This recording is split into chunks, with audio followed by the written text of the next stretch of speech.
Thank you for joining us on Business Now. I am Samuel Okata. The Supreme Court on Friday ordered that old 200 naira, 500 naira and 1000 naira notes remain in circulation till December 31st, 2023. The Apex Court also nullified the federal government's naira redesign policy, declaring it as an affront to the 1999 Constitution. Justice Emmanuel Agim, who read and led judgment, held that the preliminary objection by the defendants, which is the Attorney General of the Federation, Bayelsa and Edo State, are dismissed as the court has the jurisdiction to entertain the suit. Citing Section 23 of Section 2 and 1 of the Constitution, the court held that the dispute between the federal government and states must involve law or facts. The Apex Court further held that President Muhammadu Buhari in his broadcast admitted that the policy is flawed with a lot of challenges. The court said the policy had led to some people engaging in trade by barter in this modern age in a bid to survive, adding that the president's disobedience of the February 8 order is a sign of dictatorship. 16 states of the Federation instituted the suit to challenge the legality or otherwise of the introduction of the policy. The suit, initially instituted by Kaduna, Kogi, and Zamfara states, has been slated as the first case of the court's list for the final verdict. Justice John Eyang Okoro, who led a 7-man panel of justices of the court, had on February 22 fixed today for the court to make its decision known on the suit. President Muhammadu Buhari has inaugurated a 15-megawatt Maiduguri emergency power project in Borno State. Speaking at the occasion on Thursday in Maiduguri, the state capital, Buhari said the project was a testament to his administration's innovations in the power sector. He said the project showed yet another example of an immediate solution to moving the power sector forward in order to ensure stable and uninterrupted power supply. Buhari said his administration has worked hard to fulfill the promise of tackling the country's electricity challenges. The president added that the current administration has succeeded in laying the foundation for a strong, prosperous country through the economic delivery and growth plan. Also speaking at the inauguration, Babangana Zulum, governor of Borno State, appreciated the president for his support and guidance. In February 2021, the Maiduguri and other areas in Borno went into total blackout after Boko Haram members destroyed an electricity tower that supplies power to the state. The federal government earned the sum of 1.4 trillion naira from oil export in February, according to data gathered from Reuters Secondary Source Survey for February. Earnings from oil export rose marginally last month as oil output increased by 100,000 barrels per day, amounting to a rise of 2.8 million barrels in the month. A breakdown of statistics showed that a rise in crude oil production by 100,000 per barrel per day translates to a 2.8 million output increase in February. The total production for February was put at 1.3 million barrels per day, amounting to an output of about 36,400 million for the month. Nigeria's crude grade Bonny Light was sold for $84 per barrel in February, translating to total earnings of about 1.408 trillion naira. Deposit money banks offered 130,854 new credit valued at 947.46 billion naira to their customers in December 2022, according to a document by the Monetary Policy Committee of the Central Bank of Nigeria. A member of the Monetary Policy Committee, Adeola Adenikiju, disclosed this in his personal statement made at the last meeting of the committee.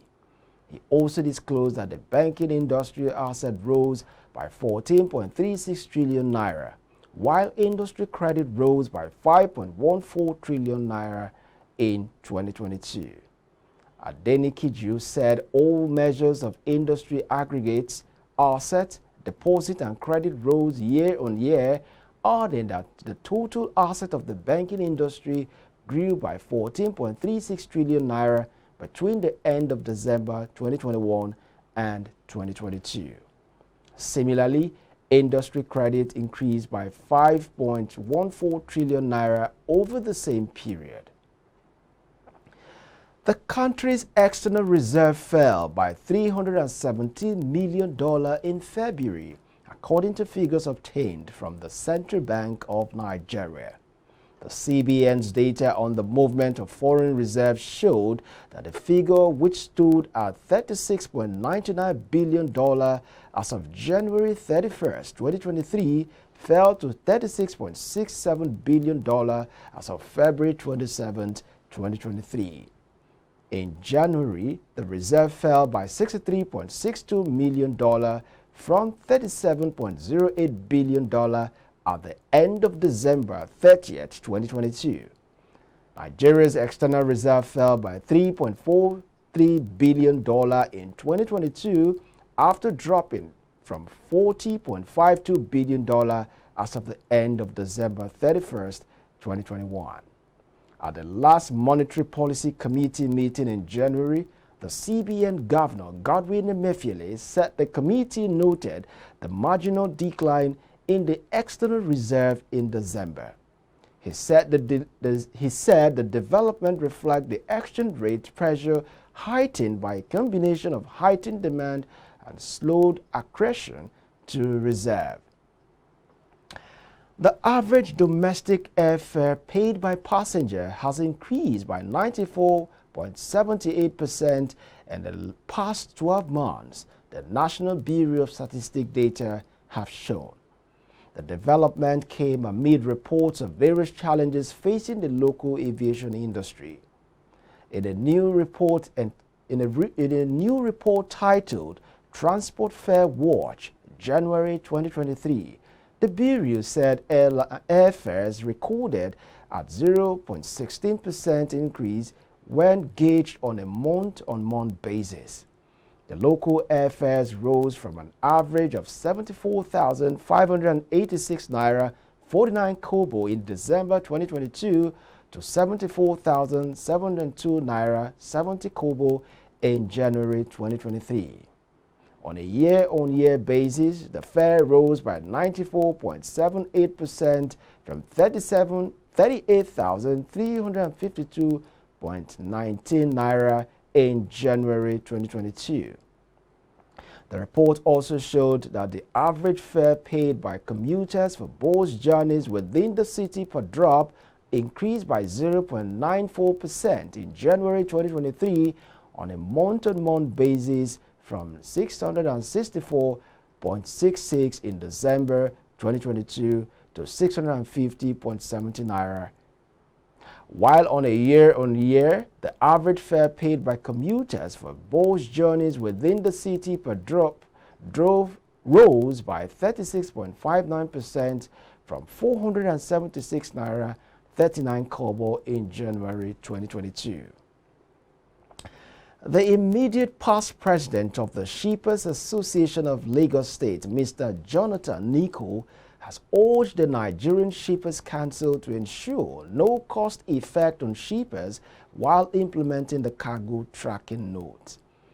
According to Niko, the cargo tracking note directly related to shippers is a document like the bill of lading of a vessel that shows the details of what is declared and act like a cargo manifest with complete details of what the importer is shipping. He added that it shows quality, quantity, and cost, and could actually replace so many older shipping documents that it would render worthless such as the Standard Organization of Nigeria's Conformity Assessment Program. NICO said the only difference with the cargo tracking note was the financial implication. NICO urged government not to only look at how much they would bring, but should also consider how well it would work with general public. The Federal Executive Council had on February 15 approved the installation of electronic cargo tracking notes for seaports nationwide. The Minister of Transportation, Muazu Sambo, said the scheme will tackle several challenges such as the under-declaration, concealment, and wrong classification of important cargo.